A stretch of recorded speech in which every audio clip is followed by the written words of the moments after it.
क्या प्रभु अपने भक्तों से नाराज होते हैं? अगर हाँ तो हम कैसे समझें कि प्रभु नाराज हैं? किसका प्रश्न है?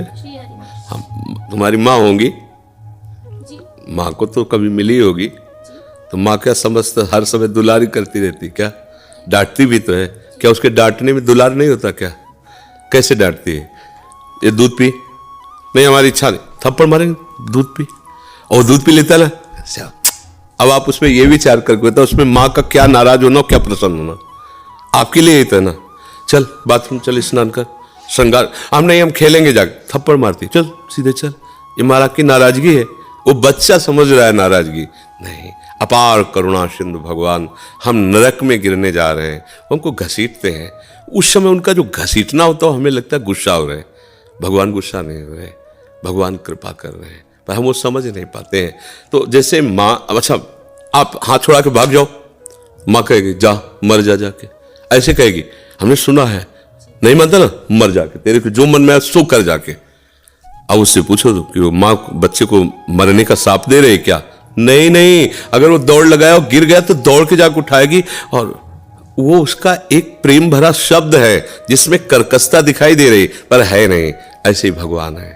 अनंत माताओं में जो वात्सल्य है वो हमारे भगवान के एक बिंदु से है, वो वात्सल्य सिंधु है। सोचो जब एक माता अपने बच्चे का अहित नहीं कर सकती तो अनंत माताओं जैसा प्यार लिए हम सच्चे उनके संतान हैं। क्योंकि ये शरीर मायाकृत पांच भौतिक है जो माँ के गर्भ से रच कर आया है, लेकिन जो मैं हूं वो केवल भगवान का अंश हूं, माया रचित मैं नहीं हूं। जो अंश है मैं तत्व वो श्री कृष्ण का अंश है, सीधे श्री कृष्ण का अंश है, और है ये भी सब श्री कृष्ण से ही, पर ये माया में रूपांतरित होकर पंचभूतों के द्वारा निर्मित है। ये मेरा स्वरूप नहीं है, जो मेरा स्वरूप है वो श्री कृष्ण का अंश है। तो मेरे सच्चे वात्सल्य समुद्र तो प्रभु है ना, पर हम प्रभु को जान नहीं पा रहे, अपनापन नहीं कर पा रहे, तो हमें लगता है प्रभु हम पे गुस्सा हो रहे हैं ना। अगर तुम्हें ऐसा कहीं लगता है कि प्रभु गुस्सा भी हो रहे, कब लगता है? जब हमारी मानी हुई कामना में बाधा पड़ती है, वो पूर्ण नहीं होती, तो हमें लगता है मेरे भगवान नाराज है क्या? क्योंकि अगर नाराज ना होते तो उन सर्वशक्तिमान को ये बात पूरी करने में क्या घाटा था? उन्होंने क्यों पूरा नहीं किया? इसका मतलब नाराज नहीं, ऐसी बात नहीं है। जैसे हम चाह रहे हैं कि हमें 100 रुपया मिल जाए, तो आज जाकर के मैं ऐसा ऐसा मनमानी करूं, माँ कहे 25 पैसे भी नहीं देंगे, नहीं देंगे, जा। क्यों? क्योंकि पता है कि अगर आज 100 रुपया पाएगा, हो सकता है कोई नशा करे, गंदे आचर, नहीं देंगे। और वही माँ जब देख लेगी कि हाँ आप सही ढंग से खर्चा कर देते हो, तो अपनी कमाई हुई पूरे जीवन की संपत्ति आपको दे देगी। ऐसे ही हमारे भगवान है। हमारे तो सब बच्चे ही ना, उपद्रवी बच्चे हैं, तो उतना दे देते हैं जितने खेल में हमारा नुकसान ना हो।